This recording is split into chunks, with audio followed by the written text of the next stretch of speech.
Hello friends, एसकेला classes में आप सभी का स्वागत है। अगर आपने हमारे चैनल को सब्सक्राइब नहीं किया है तो प्लीज़ इसे सब्सक्राइब कर लें, साथ में बेल आइकन को प्रेस कर लें ताकि हमारे नए वीडियो की नोटिफिकेशन आपको मिलती रहे। फ्रेंड्स, कॉन्स्टिट्यूशन पे हमारी चर्चा जारी है। आज हम जिस टॉपिक पर चर्चा करने वाले हैं वो है उच्च न्यायालय यानी the high courts in the states.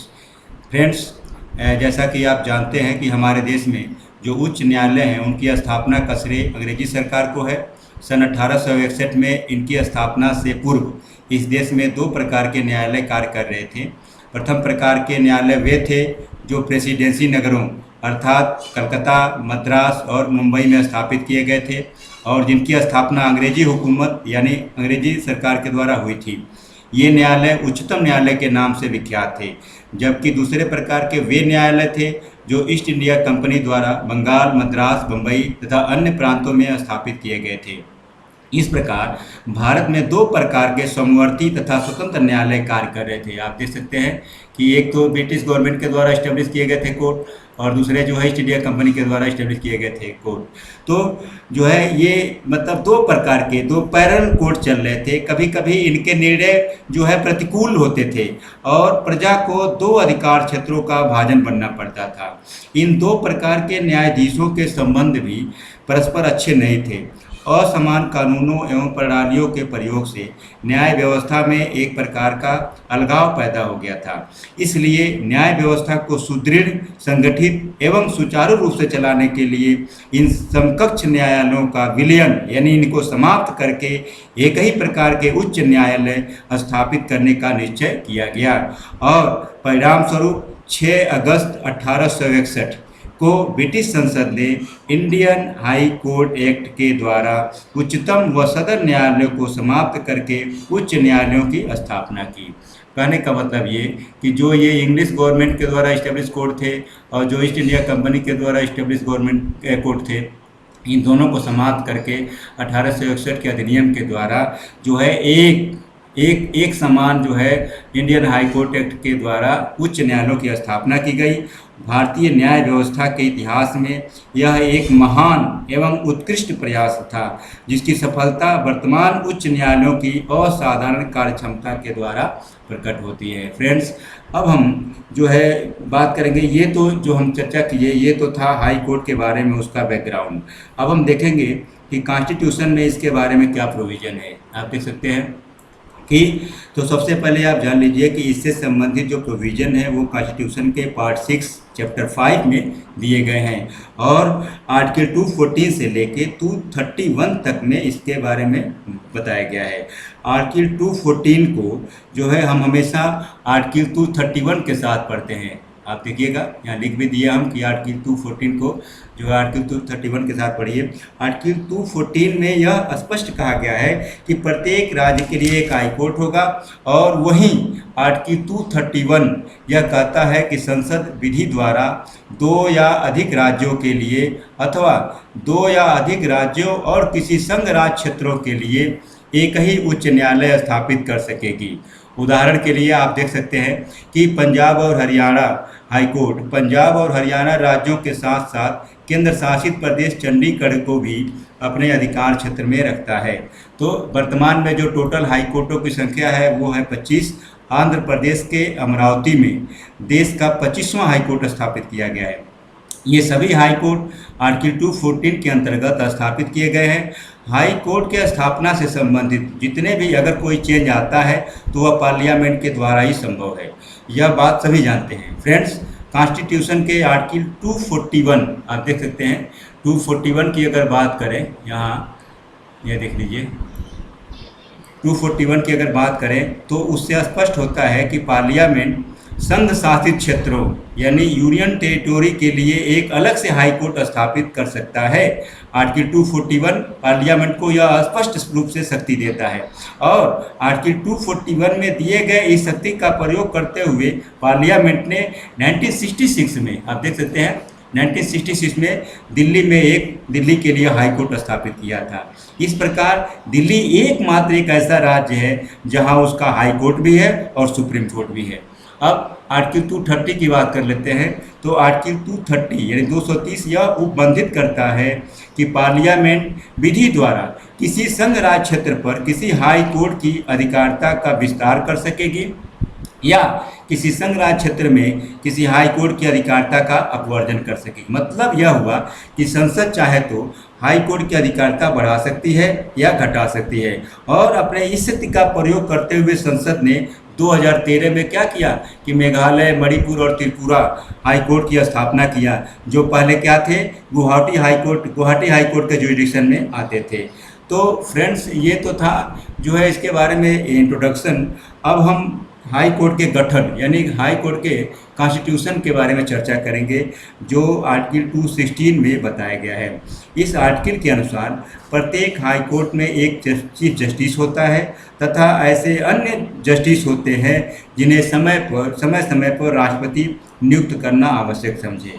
अगर हम हाई कोर्ट में जजों की संख्या की बात करें तो हर राज्य में इनकी संख्या अलग अलग है, कोई निश्चित संख्या नहीं है।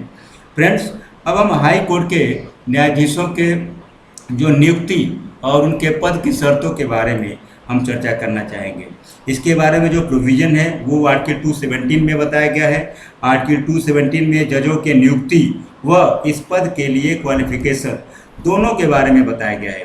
सबसे पहले हम हाई कोर्ट के जज बनने के लिए उसके क्वालिफिकेशन पर चर्चा करेंगे, जिसके बारे में आर्टिकल 217 के क्लास 2 में बताया गया है। आप देख सकते हैं क्वालिफिकेशन की बात 2 में बताया गया है। इस अनुच्छेद के अनुसार किसी हाई कोर्ट में न्यायाधीश नियुक्त होने के लिए एक व्यक्ति में जो एलिजिबिलिटी होनी चाहिए, उसमें सबसे पहले तो यह है कि वह भारत का नागरिक हो। ठीक है। अच्छा, बाकी 2 और एलिजिबिलिटी है, इनमें से कोई एक होना जरूरी है। पहला क्या है कि जो है भारत के राज्य क्षेत्र में कम से कम 10 वर्ष तक न्यायिक पद धारण कर चुका हो, यानी जुडिशियल पोस्ट पे 10 साल रहा हो। चलिए, अगर कोई व्यक्ति ये योग्यता नहीं अर्जित किया है तो दूसरा रास्ता क्या है कि किसी हाई कोर्ट का या ऐसे 2 या अधिक न्यायालयों का लगातार कम से कम 10 वर्ष तक अधिवक्ता रहा हो। कहने का मतलब यह है कि हाई कोर्ट का जज होने के लिए व्यक्ति को या तो 10 वर्ष तक जुडिशियल सर्विस में होना जरूरी है या फिर 10 वर्ष तक किसी हाई कोर्ट में अधिवक्ता के रूप में प्रैक्टिस होना जरूरी है। अगर कोई व्यक्ति एक हाई कोर्ट में 5 वर्ष तक अधिवक्ता रहा है और बिना किसी गैप या अंतराल के 5 वर्ष तक दूसरे हाई कोर्ट में प्रैक्टिस किया है तो भी वह हाई कोर्ट का जज बनने के लिए एलिजिबल है। जरूरी नहीं है कि 10 वर्ष तक एक ही हाई कोर्ट में अधिवक्ता रहा हो। फ्रेंड्स, जो है अब हम हाई कोर्ट के जजों के अपॉइंटमेंट के बारे में चर्चा करेंगे, जिसके बारे में प्रोविज़न जो है आर्टिकल 217 में ही क्लास 1 में बताया गया है। इस आर्टिकल के अनुसार या अनुच्छेद के अनुसार हाई कोर्ट के न्यायाधीशों की नियुक्ति राष्ट्रपति करता है। ठीक है।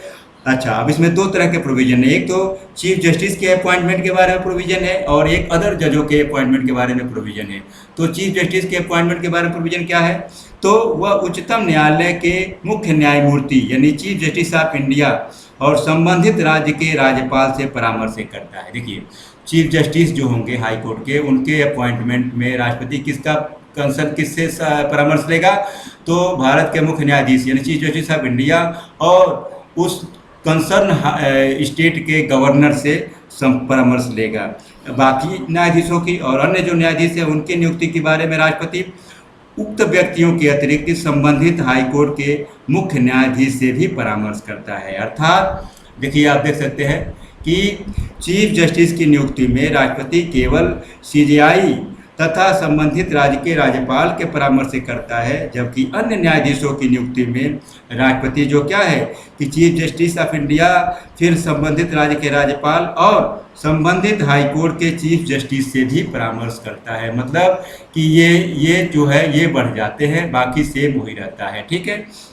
अच्छा, चीफ जस्टिस ऑफ इंडिया जो भी परामर्श देते हैं प्रत्येक मामले में, तो सुप्रीम कोर्ट के 2 सीनियर जज से परामर्श करके ही अपनी राय देते हैं। ये सबसे अहम बात है।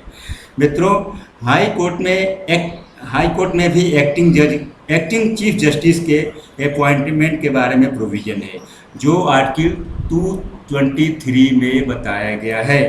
हमने एक्टिंग चीफ जस्टिस यानी कार्यकारी मुख्य न्यायाधीश के बारे में सुप्रीम कोर्ट में भी पढ़ा था। एक्टिंग चीफ जस्टिस का अपॉइंटमेंट उस कंडीशन में किया जाएगा जब या तो चीफ जस्टिस अवेलेबल ना हो, या वो सीट किसी तरह वैकेंट रह गया हो, या अपने पद के कर्तव्यों का पालन करने में असमर्थ हो। तब न्यायालय के अन्य न्यायाधीशों में से ऐसा एक न्यायाधीश जिसे राष्ट्रपति इस प्रयोजन के लिए उचित समझे नियुक्त करे, उस पद पर उसके कर्तव्यों का वो पालन करेगा।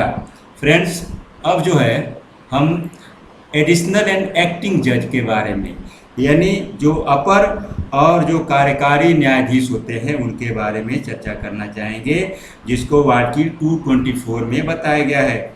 इसके अनुसार यदि जो है किसी हाई कोर्ट के कार्य में अस्थायी वृद्धि के कारण राष्ट्रपति को यह लगता है, मतलब क्या कि अगर राष्ट्रपति ये देखता है कि किसी हाई कोर्ट में बहुत सारा काम पेंडिंग है, बहुत डिले चल रहा है, अगर उसको ये लगता है तब उस न्यायालय के न्यायाधीशों की संख्या को बढ़ा देना चाहिए, ऐसा वह सोचता है। और वह ऐसे व्यक्ति को जो एडिशनल जज के रूप में नियुक्त करता है जो उस पद के लिए योग्यता रखता हो। किसी भी व्यक्ति को जिसे एडिशनल जज के रूप में अपॉइंट किया जाता है वह अधिकतम 2 वर्ष तक के लिए ही रखा जा सकता है। ठीक है, वह अधिकतम 2 वर्ष तक के लिए ही रखा जा सकता है। मित्रों, 224 में ही एक्टिंग जजों के बारे में बात की गई है।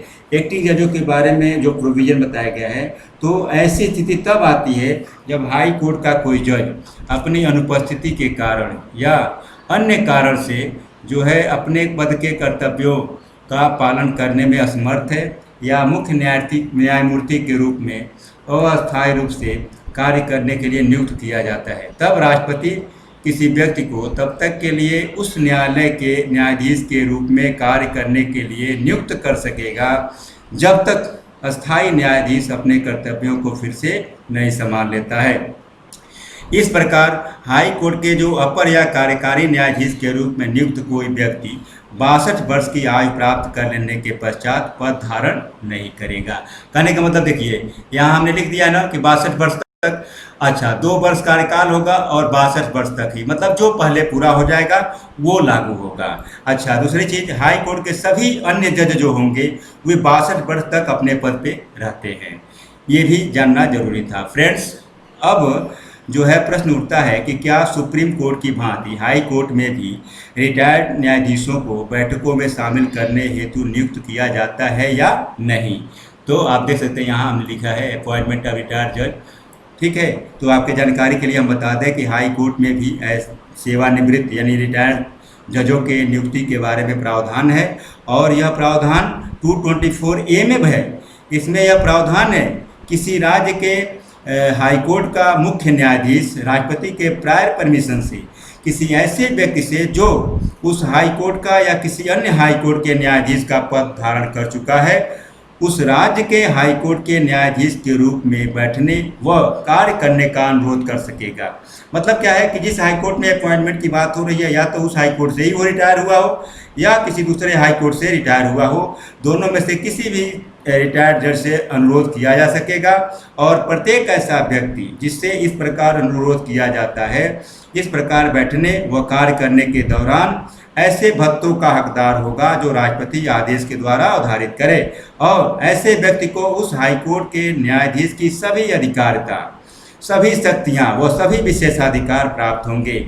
लेकिन ये सब होने के बावजूद भी उसे अन्यथा उस हाई कोर्ट का न्यायाधीश नहीं समझा जाएगा। उनकी आवश्यकता केवल कोरम पूरा करने के लिए ही होती है, इसी कारण उन्हें हाई कोर्ट का न्यायाधीश नहीं समझा जाता। फ्रेंड्स, अब हम बात करेंगे ओथ के बारे में, शपथ के बारे में। ठीक है, हाई कोर्ट के न्यायाधीशों के शपथ के बारे में जो प्रोविज़न बताया गया है वो है आर्टिकल 219 में।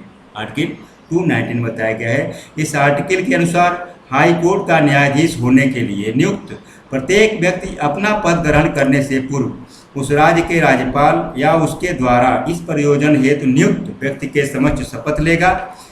अच्छा, तीसरी चीज़ कि हमने जब हाई कोर्ट, सुप्रीम कोर्ट, राष्ट्रपति, राज्यपाल, इन सारे के बारे में जब हम लेक्चर दिए थे तो उसी समय हमने बताया था आप लोगों से कि जो है जो ओथ का जो प्रारूप होता है वो कॉन्स्टिट्यूशन के 3री अनुसूची में बताया गया है। तो हाई कोर्ट का जज भी जो है 3री अनुसूची में बताए गए प्रारूप के अनुसार ही गवर्नर के सामने जो है अपना जो है शपथ ग्रहण करते हैं। फ्रेंड्स, अब हम जो है हाई कोर्ट के जजों को हटाने की प्रक्रिया के बारे में चर्चा करेंगे, यानी रिमूवल के बारे में चर्चा करेंगे, और इस प्रक्रिया को इम्पीचमेंट कहते हैं। यहाँ हाई कोर्ट के जजों के संदर्भ में इम्पीचमेंट की वही प्रक्रिया है जो हमने सुप्रीम कोर्ट के जजों के लिए आर्टिकल 124 के क्लास 4 एवं 5 में पढ़ा था।